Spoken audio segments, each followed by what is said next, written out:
First up, well, India's coffee baron VG Siddhartha's body has been found. His body was recovered from the river, the Netravati River in Mangaluru.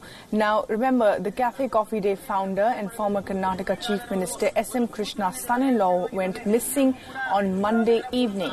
An alleged letter by him to the Café Coffee Day board indicated financial difficulties. He also wrote in the letter that he was being harassed by income tax officials and private equity partners. Siddhartha's body has been taken to the Chikmangaluru district for his last rites. Siddhartha had gone missing after stepping out from his car near a bridge on Monday morning, shortly after his disappearance. A letter written by him had also emerged.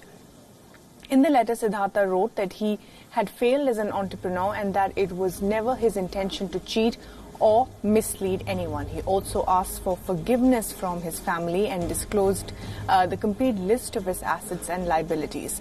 Siddhartha recently sold off his shares in Mindtree to Larsen & Toubro, and there were also rumors that he might sell Café Coffee Day to Coca-Cola for 10,000 crores. Meanwhile, the Income Tax Department has said that it was not harassing the coffee tycoon as some people have suggested.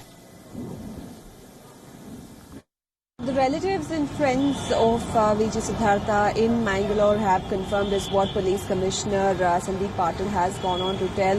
Even UT Khadar, who is the MLA from Mangalore constituency and has been overseeing all the search operations since yesterday, has confirmed that the local family members have said, but the immediate family who reside in Bengaluru are yet to reach Mangalore, and in just a short while from now the body will also be shifted to the Chetanahalli estate in Chikmagaluru, where the mother of VG Siddhartha resides. That's where the funeral rites will take place of the coffee baron.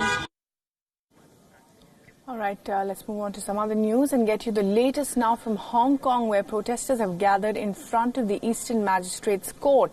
If you remember, 44 protesters in the city were charged with rioting by the police. The riot charges essentially mean if they are convicted, they could face up to 10 years in prison. Moments before the court proceedings were set to begin, hundreds of protesters gathered outside the court, braving the steady drizzle. Among the 44 people charged with rioting are also a 16-year-old girl and a 10-year-old child who is the youngest of the lot. Student participation has been a major highlight of the protests in Hong Kong so far.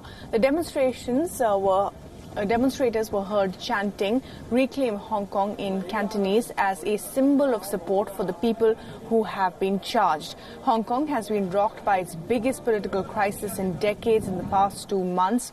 Thousands have thronged to the streets not only in downtown business districts but also the border regions to protest the contentious extradition bill.